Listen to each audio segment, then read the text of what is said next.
रविवार म्हटलो की सुट्टीचा वार.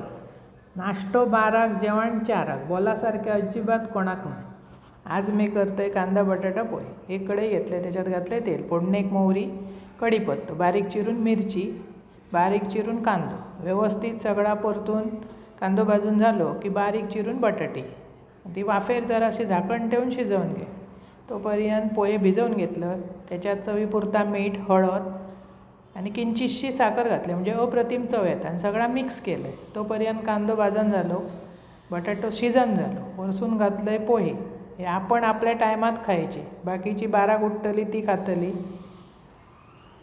जो तो आपापल्या ह्यानं खायत असता. तो रविवार असा ना, उठोवप पण मुलांका कटकट होता ती मग, कारण एक दिवस सुटी असतं त्यांना ना. त्यांना 12क खाऊन दे, जेवण 4क जेवण दे. आपण करून ठेवायचा आपल्या गरमागरम पोहे, वरसून कोथिंबीर आणि खोबरा घातलं आहे. गरमागरम पोहे, वरसून घातलं आहे फरसाण, च्याची पात घालून कडकडीत च्या. असा नाश्ता करा, खावा. आवडतला तुमका, अप्रतिम लागतं. आणि आवडल्या चॅनल सबस्क्राईब करा.